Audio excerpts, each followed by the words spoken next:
Hello, j'espère que vous allez bien pour ce vlog numéro 9, je crois. Je n'ai toujours pas monté le vlog numéro 8, il faut que je le fasse. Il est samedi, on est 16h, il pleut comme pas possible. Je viens à peine de rentrer chez moi. Je suis parti de chez mes parents vers 14h et en gros le temps que je revienne en train, je suis allé faire un tour à la librairie parce que le train passait juste à côté et je vais vous montrer ça tout de suite. Du coup ça fera un vlog juste avec une seule prise, celui-là, mais c'est un vlog où du coup, je vous montre un peu mes achats que j'ai fait aujourd'hui. D'abord, je n'ai pas lu la partie de Maria Carré du jour, je la lirai tout à l'heure, donc du coup ça me laissera le temps de vous en parler demain et de parler de la partie de demain aussi en même temps. Par contre, j'ai fini le tome 2 de Prince Captif de cette intégrale que j'ai adoré, il n'y a pas d'autre mot, enfin, je sais pas, j'ai jamais... Enfin, on en parlait avec Céline tout à l'heure, clairement elle ne pensait pas que j'allais autant kiffer cette série et moi non plus, je dois l'avouer. Je sais pas, on m'a tellement vendu en mode les scènes de sexe sont horribles, il faut avoir le cœur accroché, etc. Qu'en vrai, bah, je m'attendais à un truc genre horrible. Et en fait, alors oui, il y a du non-consentement, etc. Mais je suis assez de l'avis de Nina Aquel à ce niveau-là. Je trouve que dans l'univers, ça se met bien et il y a vraiment... Ouais, je vais peut-être pas dire dans le deuxième tome aussi, il y a d'autres choses comme ça. Mais ouais, c'est assez dingue, je sais pas, ouais, voilà, je l'ai bouffé le deuxième tome là. Je suis rentré, j'ai pris le train hier soir, j'étais à fond dedans. Hier soir, avant de me coucher, j'ai lu aussi. Ce matin, quand j'étais chez le coiffeur, j'ai lu le temps que ça prenne la couleur. J'ai lu, là j'ai été prendre le train, j'ai lu, j'ai tout bouffé, j'ai lu le chapitre 19 et demi avant le chapitre 20, enfin voilà. J'ai vraiment fait tout comme il fallait à ce niveau de ce titre et genre bah, c'est juste ultra addictif, rien à dire. J'étais limite à me jeter sur le tome 3, mais comme on disait avec Lully, c'est qu'on est censé commencer une lecture avec Céline. Et voilà, j'ai pas envie de la retarder, donc on doit commencer Sky Hunter. Donc moi ça va me permettre le temps du coup de lire ma partie de Maria Carré, de lire mon double tome de Yu-Gi-Oh! Et puis peut-être mes Dragon Ball que j'avais pas lu la semaine dernière. Et peut-être continuer aussi le Star Wars si l'envie m'en prend. Voilà à peu près pour tout ce qui a trait à mes lectures en cours. Je suis allé en librairie du coup récupérer tout ce qui m'avait mis de côté depuis 2 mois.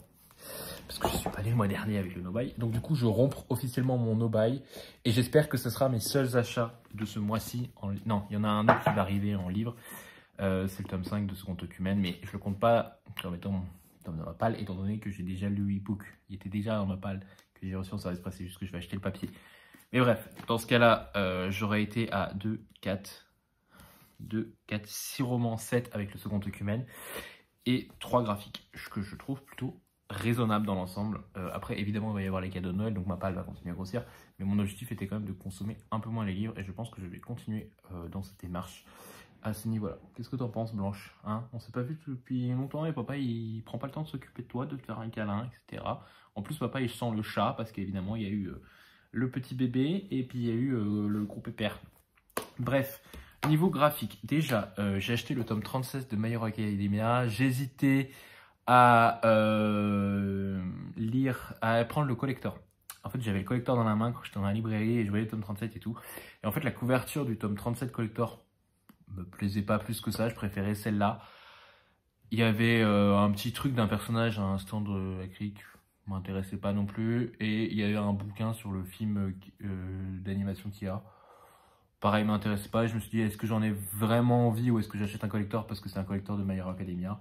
J'ai dit non, je vais acheter celui-là, ça ira très bien. J'ai déjà pas mal de sous dépensés. Donc, comme je vous disais, je voudrais quand même raisonner au niveau, être raisonnable au niveau budget et puis au niveau livre de ma manière de consommer. Donc, le tome 37 le suffisait largement. My Hero Academia, on est dans un monde où 99% des gens ont des super pouvoirs, ou 80 je sais plus, bref, un grand nombre de la population a des super pouvoirs. Et nous, on va suivre Izuku Midoriya. C'est Izuku ou Izuki, j'ai toujours un doute, qui ne le parle pas. Bref, Midoriya qui est ici et qui est né sans alter et il va avoir en fait plus tard développé un nouveau pouvoir, les alters c'est les super pouvoirs et il va en rentrer dans l'école UA, qui est le lycée UA, qui est une école spécialisée pour créer des super-héros. Donc voilà, je pense que je le lirai. Normalement, on le lira, enfin moi je le lirai la semaine prochaine, parce que normalement, la semaine prochaine, avec Luli, le week-end prochain, on lira le tome 106 de One Piece, donc Rêve d'un génie. J'ai la couverture voilà, limitée. Ça, One Piece, par contre, voilà, c'est One Piece, donc à ce niveau-là, je craque et je ne dis rien et j'achète. Et voilà. Donc en ce moment, on a le droit à des magnifiques petites voilà, jaquettes. Ou celle-là, voilà, des petits trucs comme ça, donc je suis trop content. Franchement, voilà, c'est One Piece à partir de 106 tomes, comme j'avais dit à mon libraire, à partir de 106 tomes, je pense que voilà, on n'est plus à ça près. Moi, je les ai déjà lus parce que je les lis en scan toutes les semaines, mais je suis toujours content de les retrouver en format papier, parce que du coup, ça me permet de relire et de me rappeler certaines choses que j'ai lues en scan, etc. D'ailleurs, j'ai eu le scan ce matin, ou non, hier soir de One Piece que j'ai adoré. Voilà, donc ça c'était les deux petits mangas. Et en fait, mon libraire, il m'a fait la surprise, il m'a mis un collector de Blue Lock de côté. Parce qu'il avait vu que j'avais bien aimé le tome 1. Et du coup, il m'a mis Blue Lock Collector tome 16. Alors, il y a une loterie. Donc en gros, vous pouvez avoir une des 3 cartes dorées. Celle-là, c'est une édition limitée. Celle-là, c'est une édition très limitée. Et celle-là, c'est une édition ultra limitée. Je connais ces 3 personnages parce que j'ai vu l'animé. Mais je crois que dans l'animé, on s'arrête au tome 8 ou 9. Plus, ou 12 peut-être. Donc voilà, en gros on arrive au tome 16 là et du coup je ne sais pas de quoi ça parle. Blue Lock c'est un peu un Hunger Games version foot. En gros c'est l'équipe de Japon qui cherche à avoir le meilleur attaquant du monde et elle va récupérer les jeunes tout de suite à leur plus jeune âge au lycée et au moment c'est bizarre, j'ai pas la carte, peut-être que c'est entre les tomes, on regardera.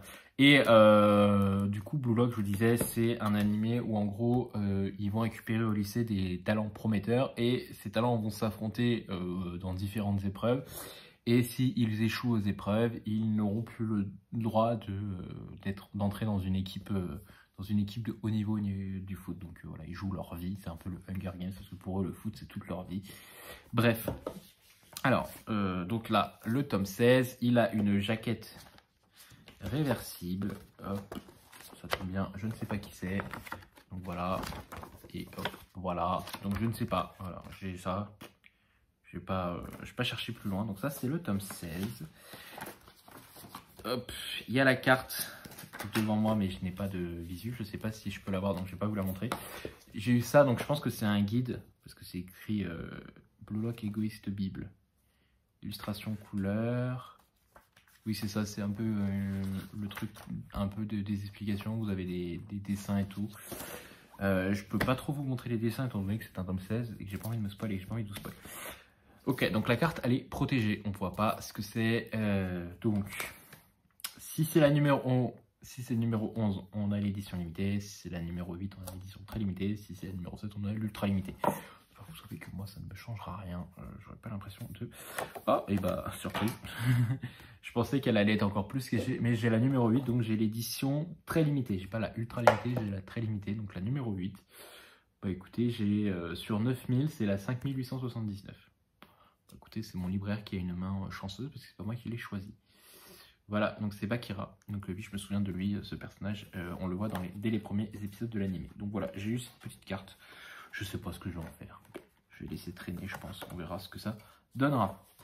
Donc hop, on cache ça, on range tout au niveau du Blue Lock. Tome 16, ça veut dire qu'il faut que j'achète du tome 2 au tome 16. Je verrai si je les trouve sur Vinted ou si je les trouve dans des occasions. C'est surtout des mangas qui ont tellement marché que je pense qu'on trouvera d'occasion facilement et parfois ils font des offres quand ça marche vraiment. Parce que il a été manga le plus vendu en 2023. Donc je pense que c'est des mangas qu'on va vite trouver, merci à l'anime, je pense que c'est des mangas qu'on va vite trouver d'occasion. Facilement. J'ai toujours du mal à les ranger dans les boîtes et j'ai toujours plus de trucs. Voilà, donc j'ai mon édition limitée de Blue Lock. Et pour vous dire, elle est au prix de 18,50 €, parce qu'il y a deux bouquins, je pense que chaque bouquin vaut 7 balles. Plus le fait que c'est un collector, ils mettent 2 € en plus, et voilà. Ensuite, on va parler roman, donc... pas se cacher que c'est énormément du young adulte, je pense que vous le savez quand je vais à ma librairie la plupart du temps. Le tome 2 de Absolu, donc Les Effacés aux éditions Big Bang de Margot Dessen. J'ai eu mon ami d'enfance qui m'avait offert le tome 1 quand on avait été en librairie avec Lully sur Paris. Elle était avec nous et elle m'a offert le tome 1 des Absolus. J'ai le tome 2 en violet qui est magnifique. Je ne sais pas de quoi ça parle. Je crois qu'on m'avait dit que c'était un Hunger Games aussi. Donc à voir ce que ça donne. J'attends le tome 3 parce qu'on m'a dit que c'était une trilogie pour lire les 3 tomes. Et je pense que je la ferai en lecture commune avec Lully très facilement. Désolé, j'avais coupé parce que le chat était rentré dans la litière. Ensuite, j'ai pris un tome 2. Est-ce que j'ai eu le tome 1? Non. C'est Les Fantômes de Sombrecoeur. Donc c'est le tome 2 des Chevaliers de Sombrecoeur. C'est le dernier tome de la saga. C'était une duologie. Donc je pense qu'on va pouvoir se lancer avec Lully. Parce que vous savez, on fait un 2 Saxus par mois. Donc on attend toujours que ce soit des sagas terminées pour se mettre dedans. Et donc je pense qu'on pourra facilement la faire, celle-là. Voilà, je crois qu'on est un peu sur du mythe du roi Arthur à la Urban Fantasy, donc à voir ce que ça donnera. Tac.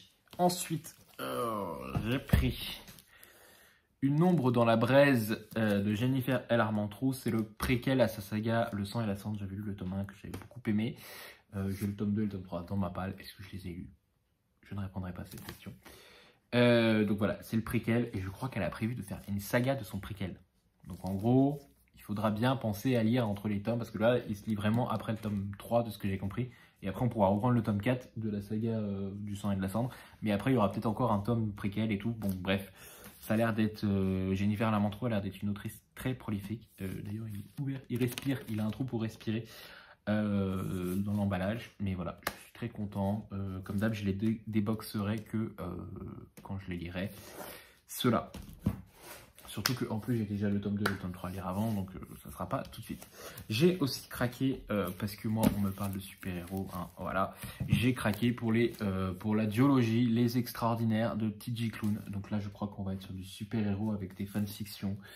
Je pense qu'il va y avoir de la romance LGBT et voilà, à voir ce que je donne. J'ai tous les TJ Klune sortis chez De Saxus dans ma palle, j'en ai lu aucun. En fait, il y en a un qui me fait extrêmement peur, c'est La Maison au milieu de la mer Cérulaine, parce qu'il y a tellement eu de retours ultra positifs que je préfère être discret, et du coup j'ai peur d'y aller et de me dire ah j'ai pas aimé, je suis le seul qui n'aime pas, je suis ronchon. Mais je sais qu'il y a Margot de Bohemian Librairie qui a pas aimé aussi. Mais voilà, donc deux TJ Klune en plus dans ma palle. Il va vraiment falloir qu'un jour je me motive à lire les TJ Klune. Sachant que les deux autres c'était des one-shots et là c'est une duologie. Ensuite, je pense que vous l'avez vu partir, donc c'est pas un mythe. Celui-là par contre je vais le déboxer parce que vu le prix qu'il coûte, j'aimerais être sûr qu'il n'est pas abîmé et que j'ai au moins le livre à l'endroit. Coucou Lully, et que voilà.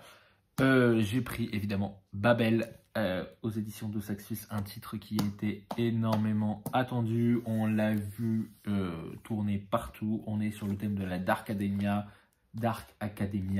avec les traductions et tout. Le conseil d'administration du premier cycle de l'université d'Oxford a le plaisir de confirmer votre admission à Babel. À voir ce que ça va donner. Moi, je vais le déboxer parce que je sais que lui, il n'a pas déboxé.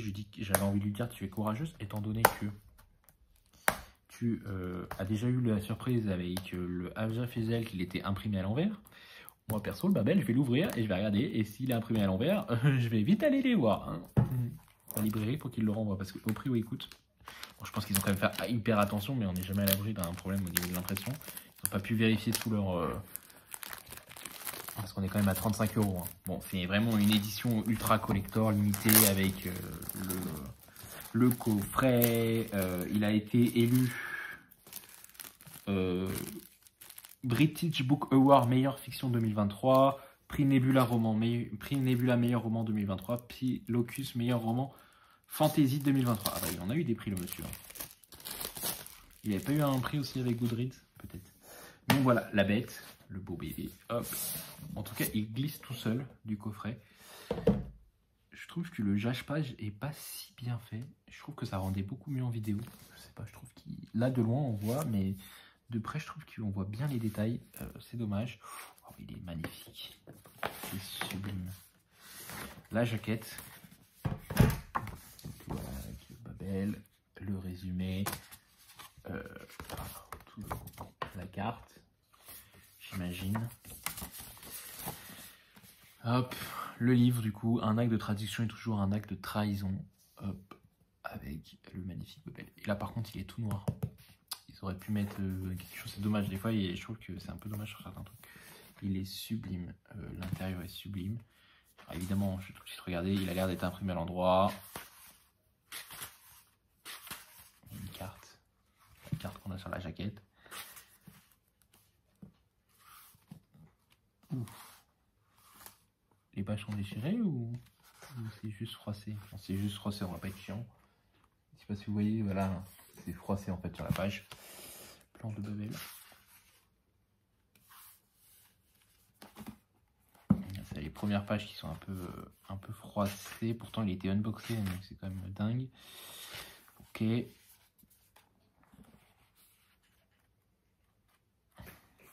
Bon, il a l'air d'être imprimé dans le bon sens, là, de ce que je vois. Après, ça se trouve, il y a des pages qui sont imprimées dans le mauvais sens, mais c'était voulu. Mais là, pour le moment, j'ai pas l'air d'avoir de pages imprimées dans le mauvais sens. J'essaie de pas trop lire, de pas me spoil. Hop, donc il y a un épilogue. Il fait quand même...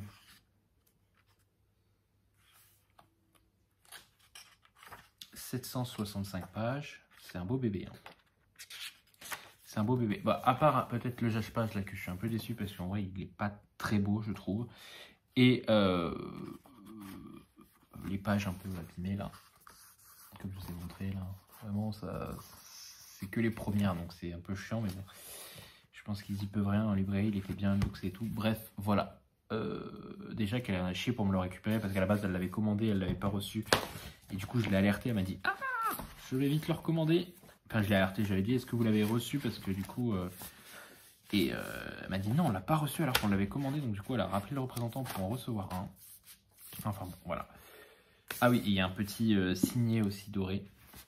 Voilà hop. Et bah écoutez on verra. C'est un titre qui me fait peur parce que je sais que c'était très attendu. Mais je sais pas si c'est un one shot, par contre si c'est un one shot tant mieux. Parce que du coup au moins une fois qu'il sera lu ça sera lu. Je pense que j'ai tout dit sur ce book haul qui est quand même déjà assez conséquent. J'en ai profité pour commander certains titres, dont le Four Wings de Hugo Roman là qui sont sortis parce qu'ils ont montré la couverture et tout. Et j'ai dit il faut que je le commande. Et en gros ils m'ont expliqué que Hugo ont une stratégie qui est plutôt intelligente. C'est que pour éviter que les gens dévalisent les reliés, il oblige les libraires à acheter 2 brochets pour un relié. En gros, si une librairie achète 4 reliés, ils sont obligés d'acheter des brochets. C'est plutôt intelligent, comme ça évite que les libraires commandent en priorité que des reliés et et du coup font que quand les gens veulent acheter vraiment le relié, bah, il n'y a que certaines librairies qui aient le relié. Parce que, bah, une époque, je ne sais pas si vous saviez, mais Amazon commandait... je sais pas s'il y avait 2000 reliés de Saxus, Amazon en commandait 1500 et du coup ça faisait qu'il ne restait que 500 reliés pour les librairies quoi. Et donc là du coup ils ont vraiment fait en sorte de mettre ça et je trouve que c'est plutôt intelligent. Et après Blanche c'est Saphir qui va dans la litière. Du coup je vous souhaite à tous une très bonne journée. Je vous retrouve demain pour la suite d'un vlog, vraiment vlog. Et à très vite. Bye tout le monde.